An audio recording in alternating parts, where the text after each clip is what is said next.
Проверка связи. Раз, два, три, четыре. Нет, слышно их. Когда они с трибуны говорят, слышно. Просто сейчас никого нет у трибуны. До этого было слышно. Посольские просят. Проверка связи. Мы сейчас говорим на Первом канале. Надеюсь, что все слышно, да? Я просто подтверждения не слышу, поэтому...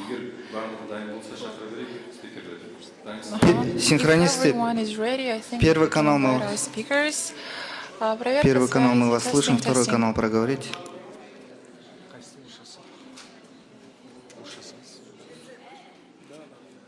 Да. Орысшасы бірінші канал. Да, он до конца. Естіліп тұр ма? Неше? Бір ма? Первый канал. Первый канал. Раз, два, три, четыре, пять. Проверка Слышим. связи. Давайте второй канал проверим. Слышим.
We are about to start our press conference. So I'd like to give the floor to the Secretary of State of the United States, Antony Blinken, and the Minister of Foreign Affairs of Kazakhstan, Mukhtar Tloyberde. You can pose your questions after we give the floor to our speakers. The floor goes to Mukhtar Tloyberde, the Foreign Minister of Kazakhstan. Distinguished Secretary of State, Mr. Anthony Blinken, distinguished members мүшелері және бұқаралық ақпарат құралдарының өкілдері. Бүгін Астанаға алғашқы ресми сапармен келген ақш мемлекеттік хатшысы Энтони Блинкенді Қазақстан сыртқы істер министрлігінде қабылдауға ризамын. Мен онымен осы уақытқа дейін әртүрлі халықаралық іс-шараларда және Вашингтонда кездескенмін, ал бүгін Блинкен мырза Астанаға ресми сапармен келді. Қазақстанға қош келдіңіз дегіміз келеді.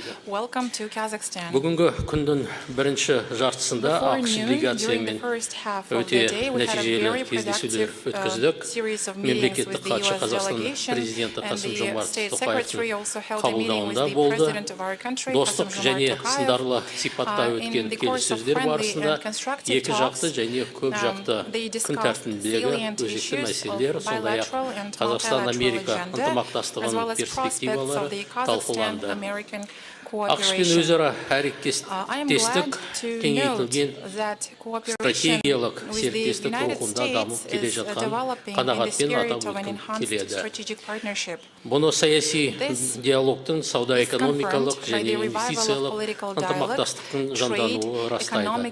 Қазақстан мен ақш арасындағы өзара сауда айналымы 2022 жылы $3 миллиард асты. Бұл көрсеткіш алдыңғы жылмен салыстырғанда 37%-дан асты. ақш-Қазақстан экономикасындағы ең ірі инвесторлардың бірі.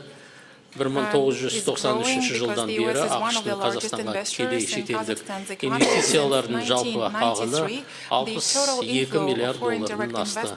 Ал былтыр алғашқы 3 тоқсанында 5 миллиард долларға дейін өсті. Қазақстанда америкалық капиталдың қатысуымен 590-ға жуық кәсіпорын жұмыс істейді. ақш компаниялары Қазақстан нарығына жоғары қызығушылық танытуда. Біз жаңа ғана орталық Азия елдері мен ақш сыртқы істер министрлерінің C5+1 форматында министрлік кездесуін аяқтадық. Орталық Азия елдерінен менің әріптестерім қатысуы күрделі халықаралық жағдайда өңірлік байланысты нығайтуға біздің ортақ саяси күш-жігерімізді айқын көрсетеді. Қазақстан-Америка құрама штаттарының орталық Азия аймағымен ынтымақтастықты нығайтуға бейілдігін жоғары бағалайды. Біздің мемлекетіміз өзінің дипломатиялық басымдықтарына сәйкес көп векторлы және теңгерімді сыртқы саясатын жалғастырып келеді. Орталық Азия мен ақш біздің негізгі серіктестеріміз болып қала береді. Бұл қабылдаушы тарап ретінде біз үшін C5+1 форматын аймақтық ынтымақтастықтың өзекті тетігіне айналдырады. C5+1 механизмі өзінің орталық Азиядағы экономикалық ынтымақтастықты, қауіпсіздікті және тұрақты дамуды ілгерілету үшін тиімді аймақтық дипломатиялық платформа ретінде танытты. Іс-шара барысында азық-түлік қауіпсіздігі, терроризммен күрес, энергетика және қоршаған орта саласындағы ынтымақтастықты қоса алғанда кең ауқымды мәселелер талқыланды. Екі жақты қарым-қатынас тақырыбына қайта орала отырып, мемлекеттік хатшының президент Қасым-Жомарт Тоқаев бастамашылық еткен демократияландыру мен заң үстемдігін қамтамасыз етуге бағытталған саяси және экономикалық реформаларды табанды түрде қолдайтынын атап өткім келеді. Біз америкалық тарапқа екі жақты қарым-қатынастарымызды одан әрі нығайтуға деген ниеті үшін алғыс айтамыз. Назарларыңызға рахмет. Thank you for your attention. Thank you very much. We'd like to give the floor to the State Secretary of the U.S., Anthony Blinken. Thank you very much. Mukhtar, thank you. Thank you for today. Thank you for, as you very aptly described it, a very good day, both bilaterally as well as with our C5+1 colleagues. And it's always good to be with you, and it's particularly good to be here in Kazakhstan. When we hosted your delegation in Washington last May, the weather was just a little bit milder than it is today, but I think it's fair to say that the temperature outside is more than made up for by the warmth that you and President Tokayev have shown us on this trip. And I especially want to thank the President for his terrific hospitality, for the generosity of his time, and for the very good conversation that we had. I'm here to underscore that the strong partnership, and in particular the enhanced strategic partnership between the United States and Kazakhstan is moving forward strongly. Ever since being the first nation to recognize Kazakhstan in December of 1991, the United States has been firmly committed to the sovereignty, territorial integrity, and independence of Kazakhstan and countries across the region. In our discussions today, I reaffirmed the United States' unwavering support for Kazakhstan, like all nations, to freely determine its future, especially as we mark 1 year since Russia launched its full-scale invasion of Ukraine in a failed attempt to deny its people that very freedom. We applaud Kazakhstan for continuing to host more than 200,000 Russian citizens who fled their country after President Putin launched his war. And I want to thank the people of Kazakhstan for generously providing food, clothing, medicine, other humanitarian supplies to Ukraine, including setting up those yurts of invincibility in Kyiv and Busha, where Ukrainians can find warmth and respite from the war. I also reiterated the United States strongly endorses the reform agenda that President Tokayev announced last March. We look forward to seeing the additional concrete steps Kazakhstan will take to realize that agenda, expanding public participation in the political process, increasing government accountability, curbing corruption, introducing presidential term limits, protecting human rights. Those reforms are an important reason why foreign investors, including from the United States, are increasingly turning to Kazakhstan. American businesses were among the first to invest here, injecting more than $50 billion into the Kazakh economy going back to 1991. We are eager to bolster our economic cooperation, not only to strengthen the development and opportunity within Kazakhstan, but also to strengthen linkages across Central Asia, promoting the diversification of energy and export routes, among other investments, that will benefit Kazakhstan's people in very tangible ways.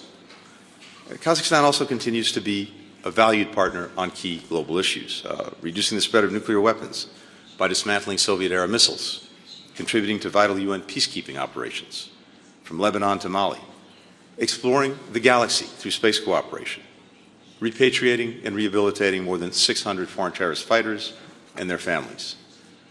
We're grateful to Kazakhstan for its leadership in Central Asia and for hosting the C5+1 ministerial today. This is the fourth one that I've had the opportunity to participate in as secretary, demonstrating our commitment to being a reliable partner to all countries in the region.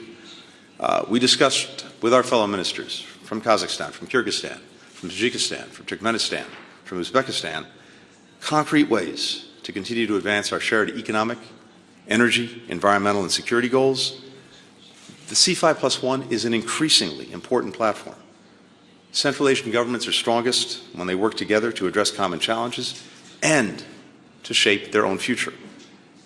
The United States aspires to be a steadfast partner in those efforts. We're working to our part to try to deliver solutions to the shared challenges that are affecting all of our people, from developing clean energy to contributing to combating diseases like COVID, HIV/AIDS, tuberculosis. Back in September, with food and gas prices surging due to Russia's war of aggression in Ukraine, the U.S. committed $16.5 billion toward improving food security here in this region. We also stood up the Economic Resilience Initiative for Central Asia, $25 million to expand regional trade routes, establish new export markets, attract and leverage greater private sector investment, providing people with practical skills for the modern job market.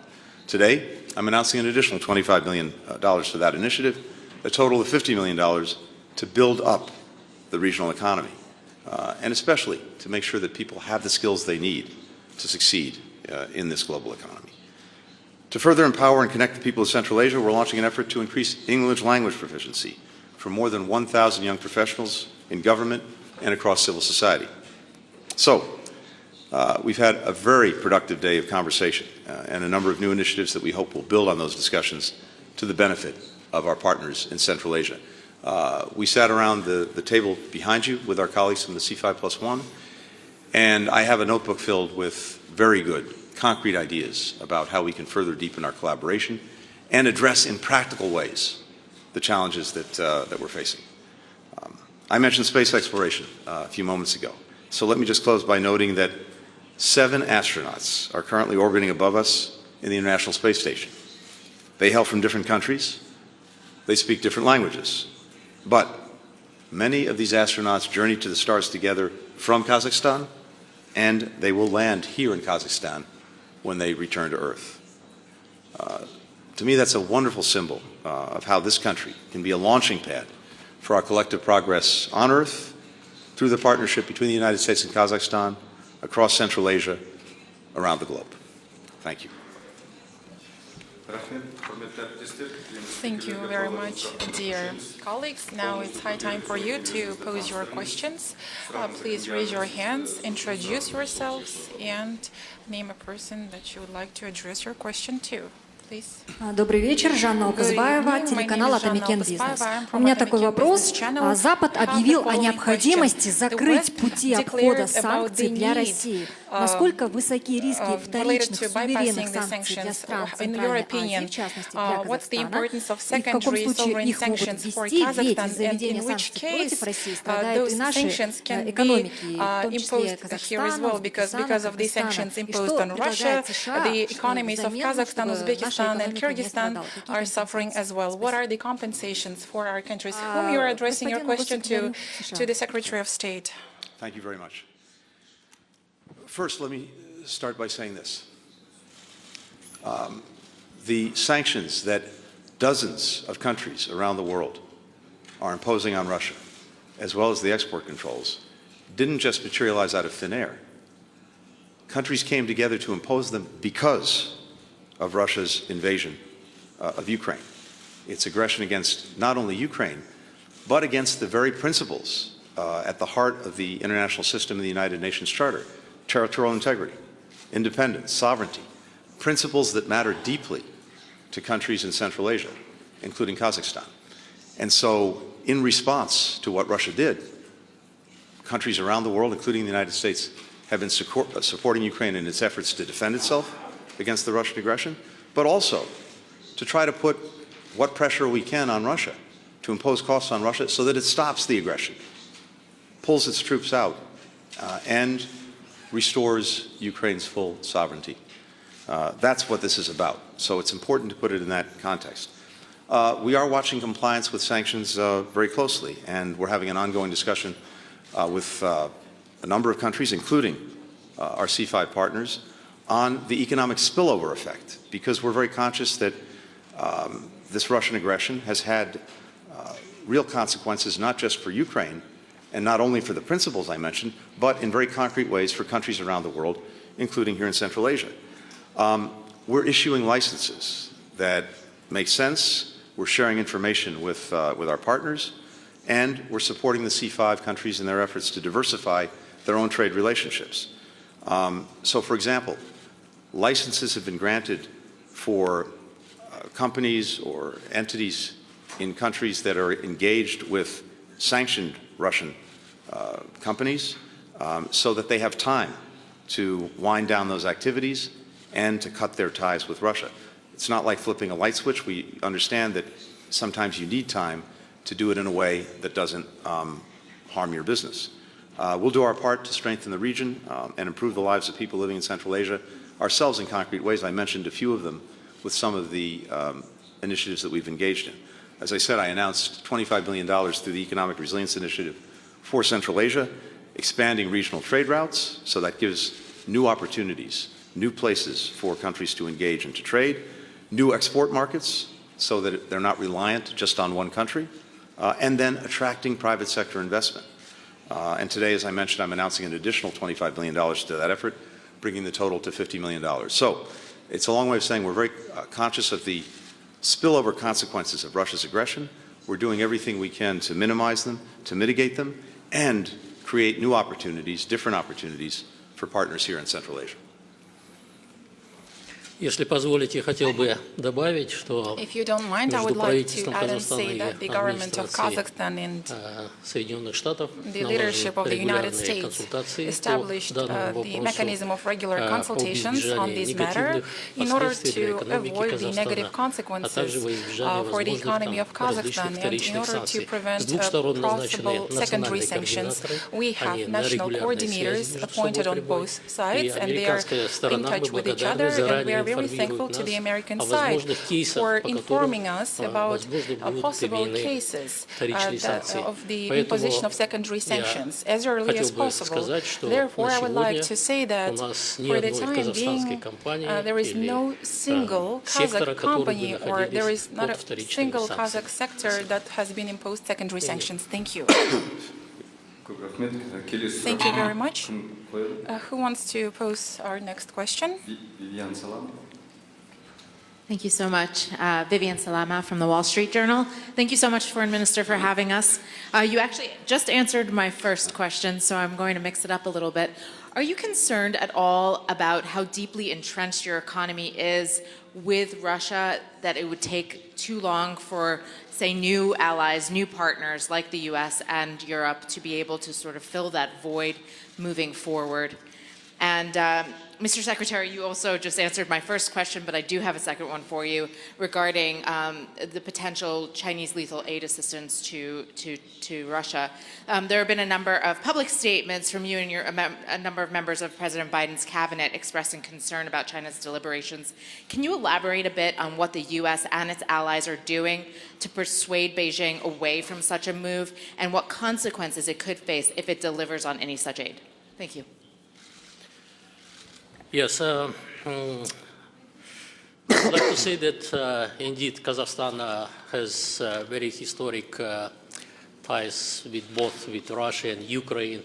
our economy is interconnected for long time, and that's why definitely all this situation is quite heavily for us, for our economy, and we're trying to avoid any negative effects from the sanctions. Because you can understand that Kazakhstan is a member of Eurasian Economic Union, and we don't have any custom borders between Kazakhstan, Russia, and other members of this union. So that's why definitely it's sometimes very difficult to manage how we can provide this free trade by products and services between our borders. But at the same time, we're trying to evade any possibilities, to avoid any possibilities for evasion of sanctions by Russian or even by any foreign companies. Thank you. Vivian, as you know, this is something that I raised directly with China's senior foreign policy official Wang Yi when I saw him on the margins of the Munich Security Conference last week. And the backdrop here, of course, goes back to even before Russia's aggression against Ukraine. Just a few weeks before that, you'll remember that President Xi and President Putin had a summit meeting in which they talked about a partnership with no limits. And that, of course, in the context of Russia's invasion of Ukraine, was a real concern, including the concern that such a partnership might lead China to materially support Russia in its aggression, including with lethal military support and or with efforts to systematically evade the sanctions that were being imposed on Russia for the aggression against Ukraine. And as I've mentioned, going back to, I think, the first conversation between President Biden and President Xi after the Russian aggression, President Biden raised this concern and made very clear to President Xi that were Russia to engage in lethal material support for Russia in the aggression against Ukraine or the systematic evasion of sanctions, this would be a serious problem in our relationship. So we've been watching it very carefully from day one. And the reason that I raised this not only with Wang Yi last week, but also publicly, along with other colleagues in the administration, is because of concern we have based on information that we have that China is considering moving beyond the non-lethal support that some of its companies have been providing to actually lethal material support for Russia's war effort in Ukraine.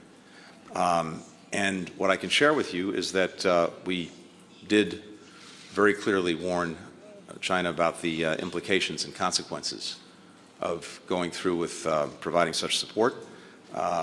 We will not hesitate, for example, to target Chinese companies or individuals that violate our sanctions or otherwise engage in supporting the Russian war effort.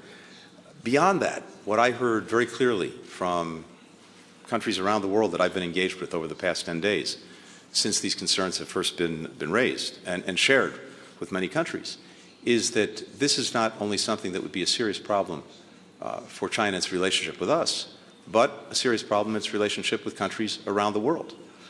And let me just add this. China can't have it both ways when it comes to the Russian aggression in Ukraine. It can't be putting forward peace proposals on the one hand, while actually feeding the flames of the fire that Russia has started with the other hand. So I hope that China will take what we said very seriously, but not only what we said.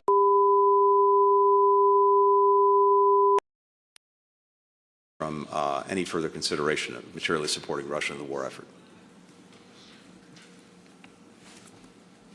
Thank you very much. Next question. Журналист Давлен Ербулатов, ақштың мемлекеттік хатшысына сұрағым. I have a question to be posed to the Secretary of State. Естіліп тұр ғой. Жақсы. Сіз Украинадағы соғыстың басталып жатқанына, Украинадағы мәнсіз соғыстың басталып жатқанына 1 жыл толғанын білесіз. You know that we are celebrating the 1-year anniversary of the war Мына жерде осыны ескерсек, осы Ресейдің қазіргі агрессиясын, қазіргі саясатын Орталық Азиядағы қауіп төніп тұрған жоқ па? Орталық Азиядағы қауіпсіздікке, бейбітшілікке. Is there any threat to peace and security in Central Asia in this regard, taking into account the aggression of Russia against Ukraine? Thank you. Thank you. The concern that we have is not simply the aggression against Ukraine itself and the horrific things that are being done to its people, but, as I said before, the assault on the very principles that are at the heart of the international system, the heart of the United Nations Charter, that we believe are necessary to keep peace, security, stability around the world, including here, the principles of territorial integrity, of sovereignty, of independence. And a big part of the reason why it was so important for countries to stand up against the Russian aggression is not only to help Ukraine defend itself, but also to defend those principles. Because if we allow them to be violated with impunity, then that does open the prospect that Russia itself will consider further aggression against other countries if it sets its sight on them, or other countries will learn the wrong lesson, and would-be aggressors in every part of the world will say, well, if Russia can get away with this, then we can too. And that's a recipe for a world of conflict, a world of instability, a world that I don't think any of us want to live in. So that's why it's been so important for so many countries to stand up and say, no, we don't accept this. I can't speak to any specific ideas, plans that Russia may have anywhere else. I think its focus is very much on Ukraine. But I can say that had we failed to stand up in support of the principles that Russia was violating by invading Ukraine, that would have created, I think, a greater prospect that Russian aggression would point in other directions.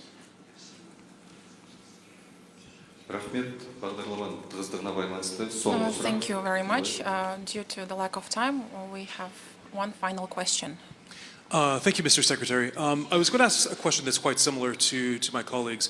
Mr. Secretary, if I could ask a little bit more, the idea that you had of, you said repeatedly here the territorial integrity, independence, sovereignty of all the Central Asian nations.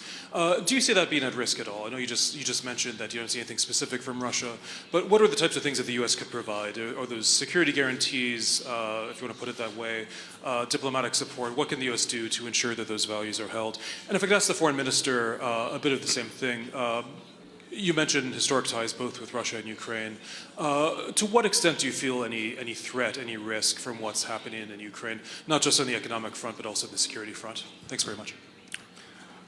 Sean, thank you very much.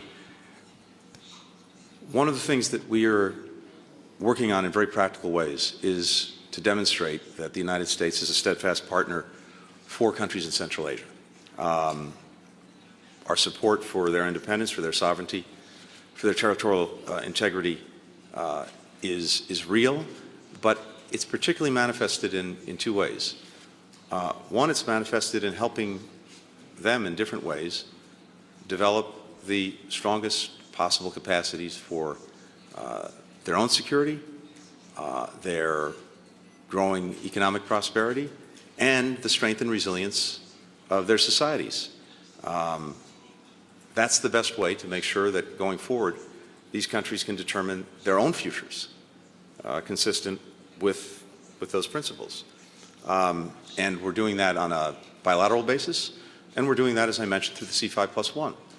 One of the things that we've seen in Ukraine is that its own resilience to the Russian aggression, of course, starts with the incredible courage of the Ukrainian people, the extraordinary efforts of its military, but I think it goes beyond that. I think what we're seeing as well is a resilient society that's resilient also because it has stronger and stronger institutions, not only within government, those are usually important, but also beyond it, including a vibrant free press, including a strong civil society.